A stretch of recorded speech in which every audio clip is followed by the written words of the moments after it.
Icord knitting. There's lots of different ways of doing icord knitting. I'm just going to start off by showing you basically how you do a simple icord. Basically, because I've said basically twice already, that's always a good start. Slip knot and then cast on any way you like. It doesn't really matter because you never see this part. 3 stitches. Now once you've got your 3 stitches on your needles, do notice these are double pointed needles. All you've got to do, other than, getting frustrated with this ball of yarn, is knit across the row. So just really simple. 1, 2, and 3. Look at that, 3 little stitches.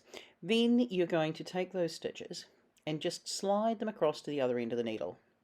Now what you're going to do, instead of purling, is you're going to knit this next row. So pull the yarn right across the back and then knit the 3 stitches again. 2 and 3. Look at that, looking good. So slide it across again, and then just continue doing this. Now, some of the things that I think is important with an I-cord is making sure you're pulling that yarn tight across the back.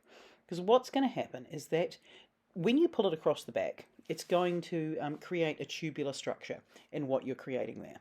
It's not going to have, like, when you're carrying yarn across the back of a stitch, it's going to be almost turning into like a little tube, which is quite exciting. Now you can I-cord with more than 3 stitches, but I wouldn't go more than 4, to be honest.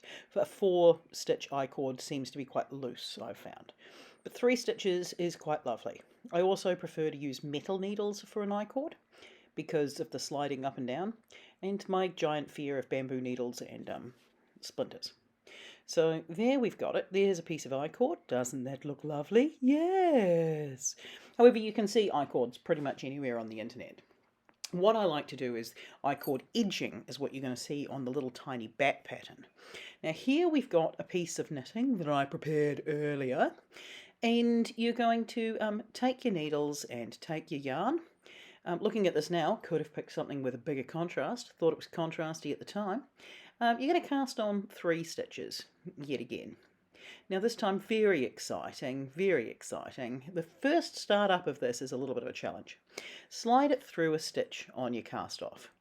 Then knit 2 and then knit 2 together at the end of the row. When you get to the end of that row, you're going to shove your needle into the next piece of stitch there, just out of shot, because why not make a terrible shot out of this one either? Well done indeed. So once you've picked up that piece of stitch there that's just out of frame, you're going to see that you've got 4 stitches on the needle. So you're going to knit 2, just like there goes knitting 1, there goes knitting 2. Now the last 2 there, you're going to knit 2 together. So you're knitting the one from your piece of knitting and the one from your I-cord. Nice, look at that. So again, put the end of your needle through. I'm just picking up the stitch that was cast off, or is it cast on? One of those 2 in my little sample piece. Then you're just going to knit across. So you're going to knit 1, knit 2. Then if this was high contrast, it would be easy to see. Knit the 2 together. So one from the I-cord and one that's from your piece of knitting. Obviously you can also do this if your knit stitches are still on the needle, and in some respects that makes it easier. So there we go, picking up that stitch. Also terrible choice of yarn for the sample piece of fabric, to be honest, because it's one of those ones that just is stranded rather than plied quite nicely. Pulling out some more yarn. So knit 1, knit 2, and then you're going to knit those 2 together. Look at that, stunning.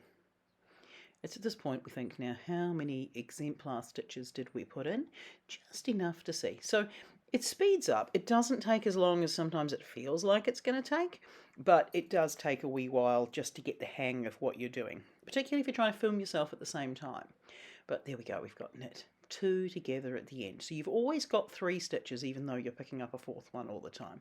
Look at that, nice I-cord edge. Now I use that on the wings of the bat in the tiny bat pattern. Now here is my spider pattern, and if you have a look at the spidey pattern legs, this one here is an I-cord around a pipe cleaner. Can be a bit of a pain to get working on, but basically what you're doing is you've got your 3 stitches of I-cord and you're knitting across as you normally would with your I-cord. You may notice I'm holding my pipe cleaner between my fingers because, it makes you feel like you're really onto something, to be holding things in a different way. when you get to the end of the row, wrap your yarn around the back of the pipe cleaner and keep that really tight around the back of the pipe cleaner. That first stitch is quite easy. It's the second one that is the most challenging because the pipe cleaner gets in the way.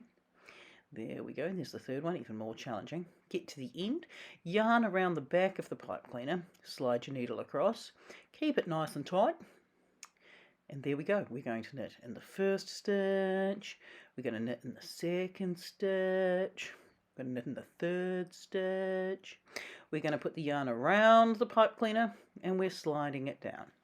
Now you'll see here that the knitting is slowly encasing the entire pipe cleaner.